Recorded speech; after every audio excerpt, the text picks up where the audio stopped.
Hello, I'm Jenna. Today we're talking about core concepts and principles in Pilates.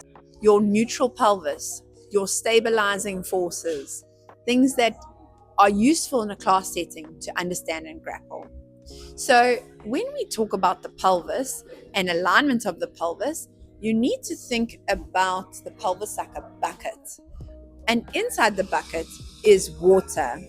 I can choose to tip the water out the back of my bucket or to tip the water out the front of my bucket.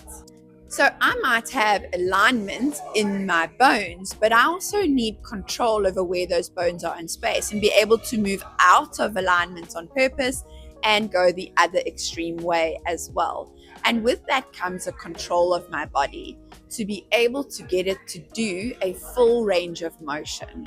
So the pelvis, when it's in neutral, we can then assess the spine because the pelvis sits like a triangle, almost like a basket, and then the spine comes up from that basket, like a pot plants pot, and then the pot plant is your spine.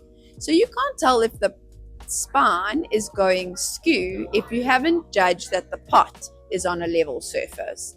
So knowing where the pelvis is in space is important.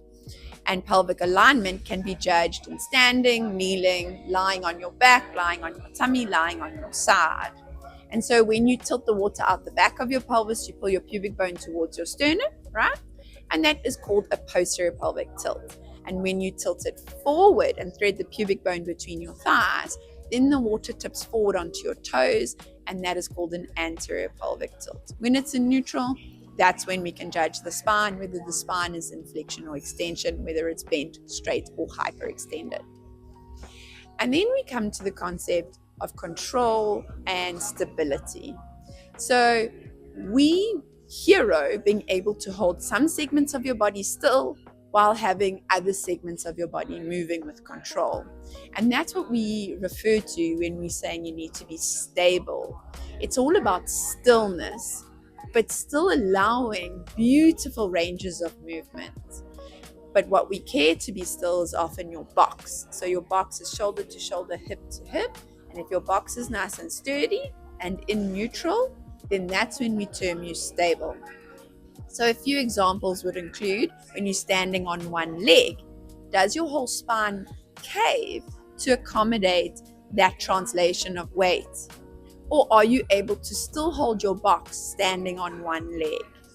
When you're on your hands and your knees, crawling in 4-point kneeling, and you lift one arm forward, does your shoulder dip and drop? Or are you stable enough in all the muscles of the shoulder girdle to hold your box still?